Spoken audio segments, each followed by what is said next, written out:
Supporting acrobatic basics, we directly start with a cool warm-up drill, quadrupedal position, leaning forwards and pushing with the shoulders as much as you can. The next step from here would be adding a little jump by swinging up one leg and pushing with the other. See that gliding motion of the shoulder? This is what we're striving for. This creates stability. To start off, you now want to add a leg switch. Now the leg switch could be scissored, but as you can see here, I like to keep my legs apart for more smoothness and continuity. You can also in between take extra steps to make this just a little bit more smooth and accessible to find some flow in that. If you want to make it extra spicy, as you can see here, you can bend the body a little bit and find cool ways to go from one side to the other.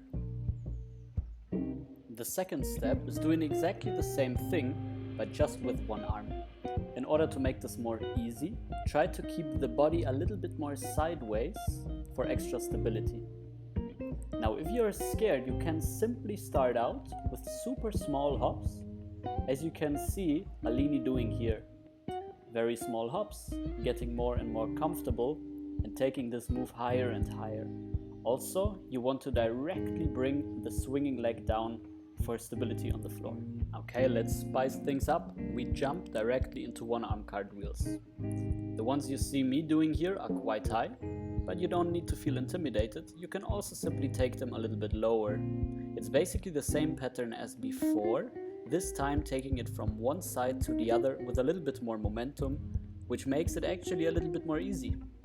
And once again, if you have them down, play with them and find variations. Next up, two of my favorite beginner acrobatic movements, the front and back Jaguar. The forwards Jaguar, as you can see here, leads with the chest.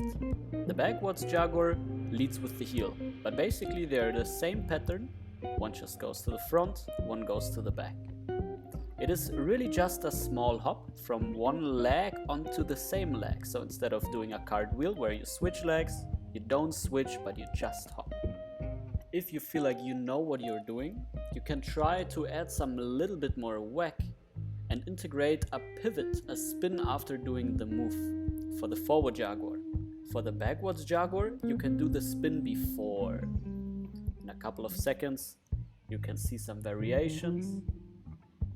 So it's a step into the backwards Jaguar.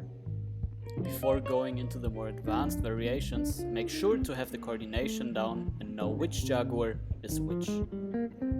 By practicing the one-arm cartwheel and the Jaguars continuously, all of a sudden you can start to add variations, like just using one arm for the Jaguars. And what you can see right here are cool movements that you could learn after mastering the cartwheel, the one-arm cartwheel, and the Jaguars. This of course takes a lot of time and a lot of practice, but with the right tuition, also you can learn them.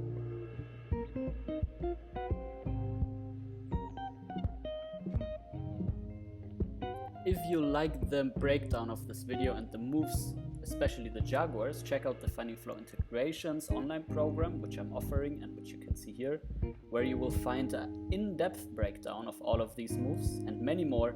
Also conditioning and sequences, everything is contained. Now if you further want to study with me, simply check out my website and inform yourself about workshops, online coaching and all the other educational offers. Cheers, good practice!